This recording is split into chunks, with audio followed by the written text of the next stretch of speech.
Bonjour et bienvenue à tous, vous êtes avec le temple bouddhiste Ajahn da Praia qui se trouve à Rio de Janeiro. Dans l'instant, je suis encore en France, je m'appelle Sébastien Lièvre et voilà, je suis naturopathe depuis très longtemps et je pratique le taoïsme depuis une trentaine d'années et j'ai rejoint cette école bouddhiste Dzogchen qui se trouve à Rio de Janeiro. Alors je vais juste, pour ce, il y a pas mal de nouveaux inscrits sur cette chaîne, donc je vais refaire un petit récapitulatif du bouddhisme Dzogchen.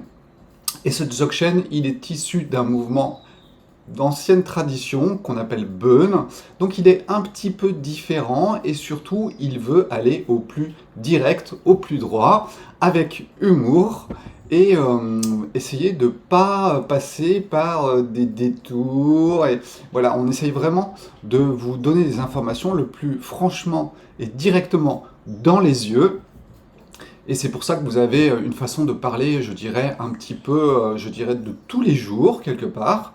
Hein, vous vous retrouvez à chaque fois chez nous, on n'est pas dans un cadre bouddhiste exceptionnel, on est chez nous, on est habillé pas forcément avec des vêtements de moines bouddhistes, et cependant, nous avons une démarche et, je dirais, un enseignement qui est exactement dans la lignée du Bouddha Shakyamuni, qui, lui, a donné ses enseignements il y a à peu près 400 ans, et nous continuons encore à répéter les mêmes choses depuis maintenant plus de 2000 ans, sauf qu'on l'aurait fait, bien sûr, avec d'autres vêtements, et pas forcément avec des vêtements de marque que je porte aujourd'hui.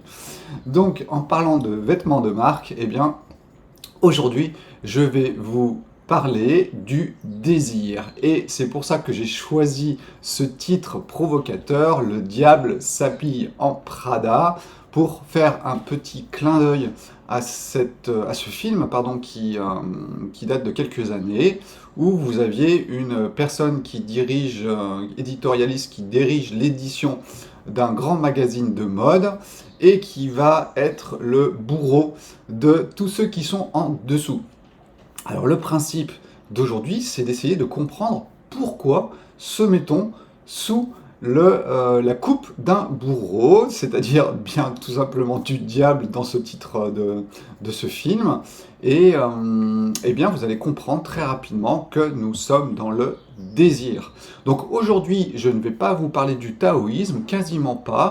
Nous allons rester dans le bouddhisme et nous allons rester dans les enseignements de Siddhartha, ce Bouddha d'il y a très longtemps, qui a vécu aussi bien l'opulence puisqu'il était un prince, et il est allé ensuite du côté des ascètes pour vivre autre chose, et il en a déduit une chose, c'est que les deux extrêmes, c'est bien gentil, mais la voie du milieu, c'est peut-être mieux, et c'est ce que nous essayons bien sûr de vous partager à chaque fois que nous faisons des vidéos avec vous. Donc aujourd'hui, je vais vous parler du désir, je vais revenir un petit peu sur cette roue de l'existence, sur ces trois poisons qui nous enferment malheureusement dans la souffrance, et puis ensuite, je vais essayer de vous expliquer pourquoi nous désirons. Ensuite, nous passerons au fait de, je dirais, faire la différence entre le désir et tout simplement avoir une tendance pour quelque chose. Et vous verrez, c'est vraiment deux choses qui sont différentes. Tout ce que vous désirez, si on vous l'enlève, vous allez pleurnicher. Et puis, si vous avez une tendance, et bien tout simplement, si la vie vous l'enlève, eh bien vous allez faire autre chose. Voilà, c'est aussi simple que ça. Donc c'est ce qui vraiment la définition permet de voir entre désir, ce qui est désir et ce qui ne l'est pas, faire bien la différence entre les deux.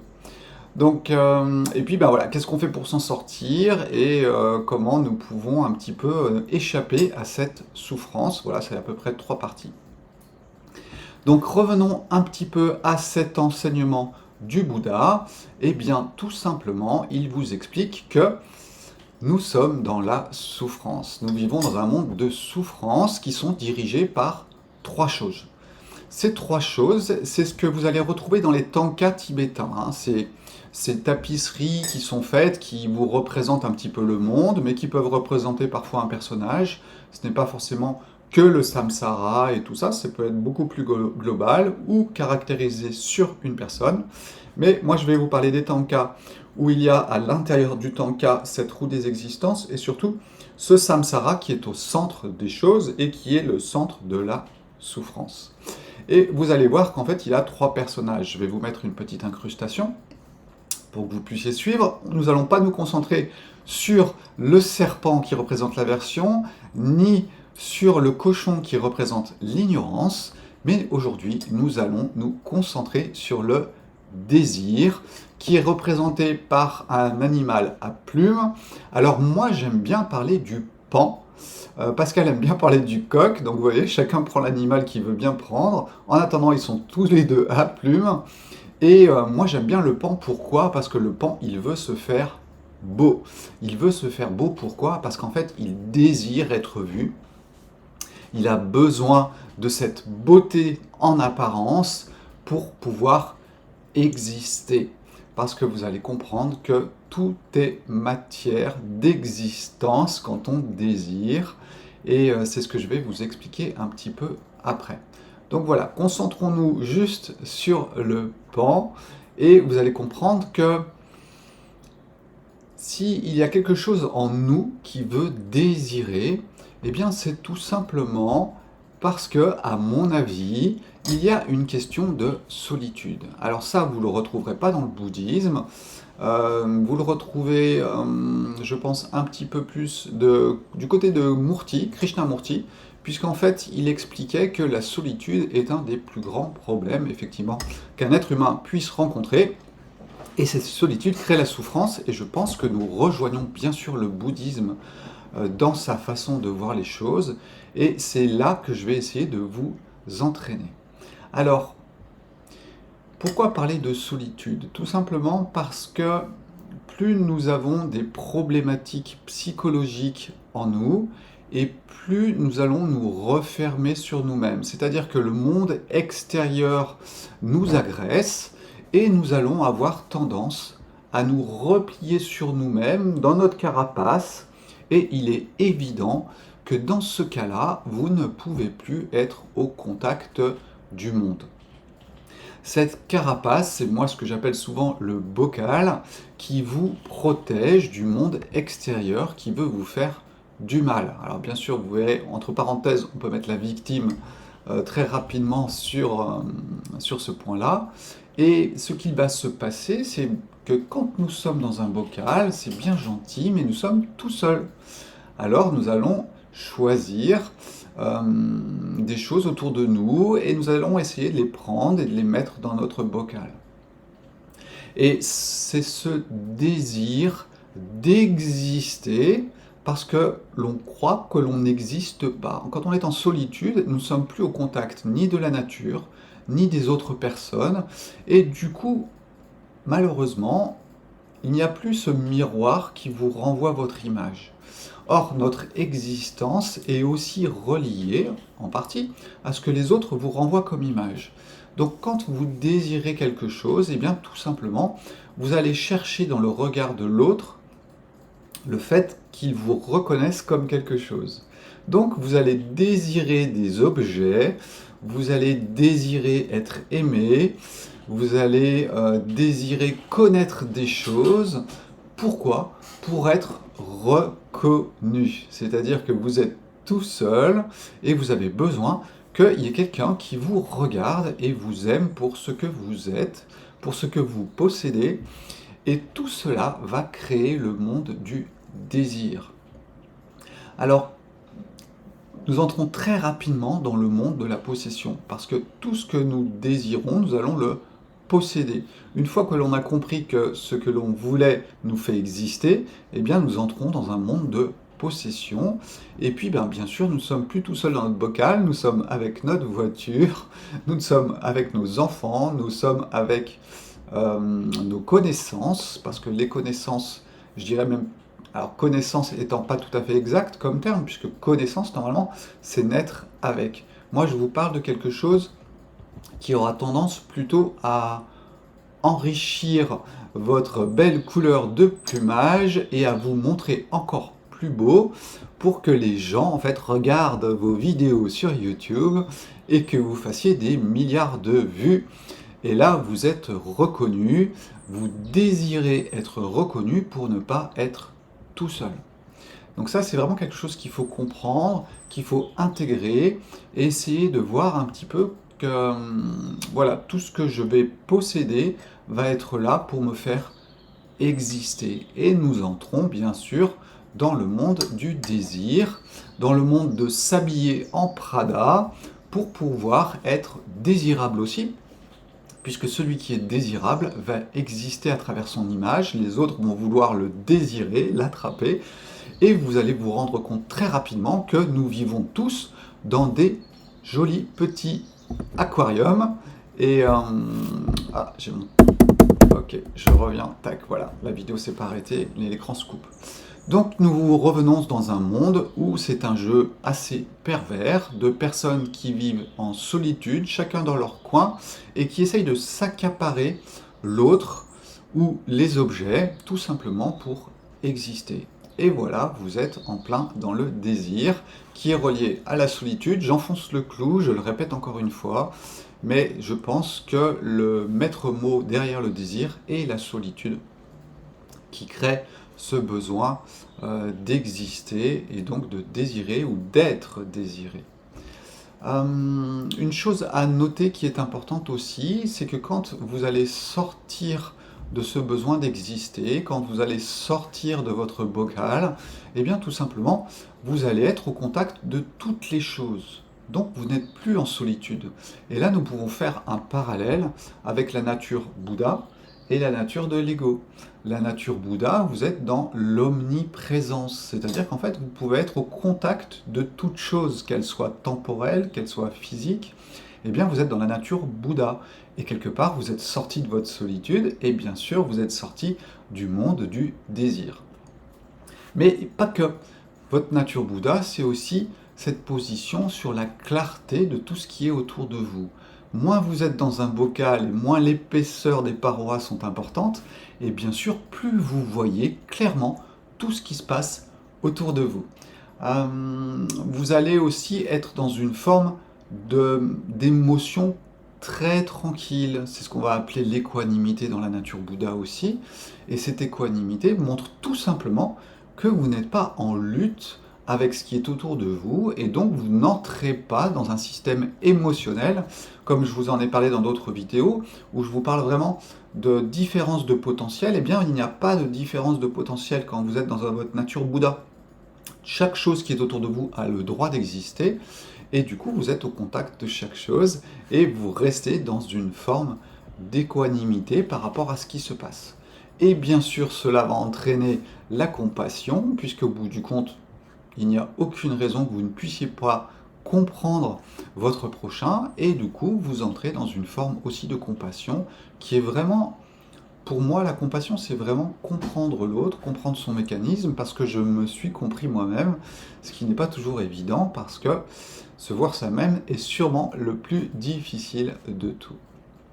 Donc voilà un petit peu ce que je pouvais vous dire sur le désir, sur le fait d'être en solitude, de ne pas être tout seul, et du coup on va désirer des choses pour les mettre avec nous. Alors comment faire la différence entre ce que l'on désire ou si on tend vers quelque chose? Eh bien c'est très simple, il suffit de vous l'enlever. Quand vous désirez quelque chose et que vous êtes dans un bocal, vous êtes en solitude, eh bien si on vous l'enlève, vous allez piquer une crise. Vous allez piquer une crise. Pourquoi? Parce que tout simplement, eh bien, ça vous touche que cette chose ne vous appartienne pas, ou que vous ne puissiez pas la voir, ou que vous la perdiez, et du coup, vous allez basculer dans les émotions, dans votre nature Bouddha.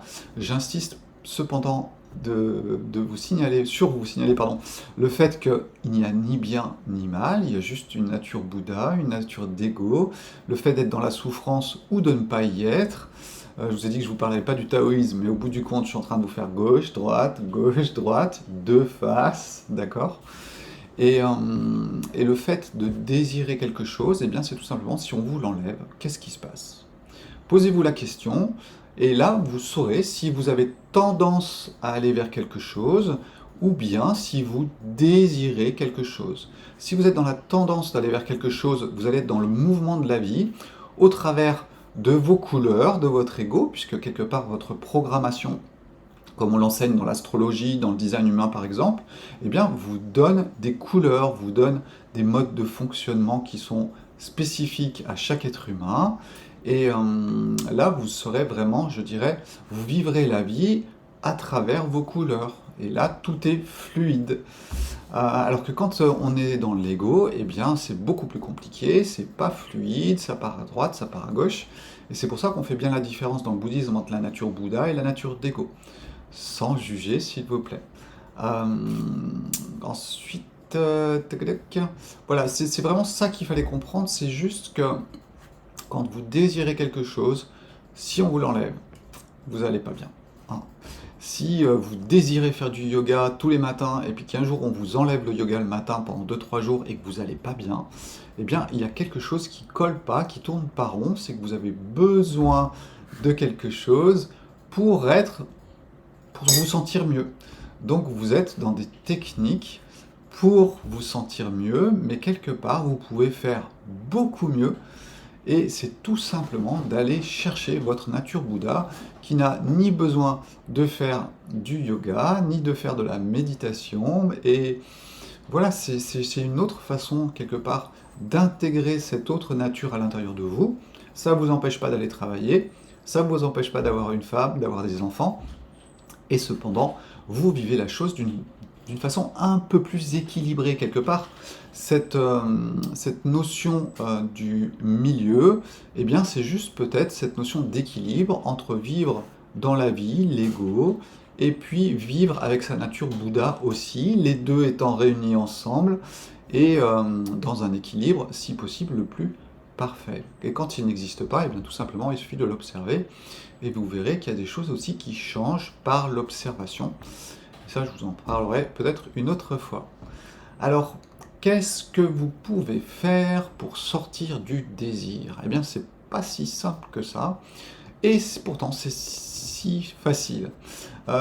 C'est un petit peu comme le jeûne. C'est-à-dire que le jeûne, vous arrêtez d'être dans la matière, vous arrêtez de manger, et il y a des processus de rééquilibrage qui s'installent de façon ultra rapide à l'intérieur de vous, sans que vous n'ayez aucune volonté. Eh bien, c'est la même chose avec des techniques, des aides que l'on va utiliser dans le bouddhisme, comme par exemple la répétition de certains mots, le fait de prendre des positions, alors là on est un petit peu plus dans le yoga, et, ou si on va du côté zen, on peut aller dans la méditation. Donc ce sont des outils qui vous permettent de vous déconnecter de la matière et de laisser les choses se faire. Naturellement, la vie aime l'équilibre. Hein. Quand il y a trop de yin d'un côté, eh bien vous avez du yang qui vient et qui vient quelque part le rééquilibrer. Il en va de même pour nous-mêmes. Notre ego peut aussi se rééquilibrer tout seul, mais pour cela, effectivement, il faut qu'il sorte un petit peu de la matière, comme votre corps physique qui arrête de manger, eh bien il se répare, et votre ego peut, à mon avis, se réparer aussi, si vous sortez un petit peu de la matière. Donc souvent, j'ai tendance à, je dirais, taper un petit peu sur les techniques, tout simplement quand c'est l'ego qui veut l'utiliser. Mais si vous avez une tendance, et vous arrivez à le sentir par un désir de ne plus souffrir, parce qu'il n'y a rien de pire qu'un désir de ne plus souffrir, et il y a une tendance vers ne plus souffrir, et vous verrez que ça ira beaucoup mieux, beaucoup plus vite, et c'est un petit peu la voie du Dzogchen, c'est la voie aussi du taoïsme, je pense, c'est de revenir à une grande simplicité, et puis laisser faire les choses, pourquoi pas en utilisant certaines techniques. Moi j'aime bien me balader sur le sable pieds nus tous les jours parce que ça me fait du bien. Et voilà, et ça reconnecte certaines choses. C'est une forme quelque part de sortir un petit peu du désir des choses, tant que je n'en fais pas une problématique si je ne peux pas me promener un jour, 2 jours, 3 jours, 4 jours. Voilà. Et là, je serais vraiment dans une technique de mon ego qui veut absolument se sentir bien, qui ne veut plus souffrir et qui se dit tous les matins je veux aller me promener. Voilà, c'est un petit peu comme ça qu'il faut que nous le voyons et c'est à vous bien sûr de faire ce travail-là. Nous ne sommes là que pour vous donner des informations, mais c'est vous qui faites les choses et si vous souffrez dans ce monde, eh bien vous pouvez arrêter cette souffrance, c'est possible, ça demande un petit effort, Attention de ne pas aller trop dans l'effort parce que là vous passerez sûrement dans le désir.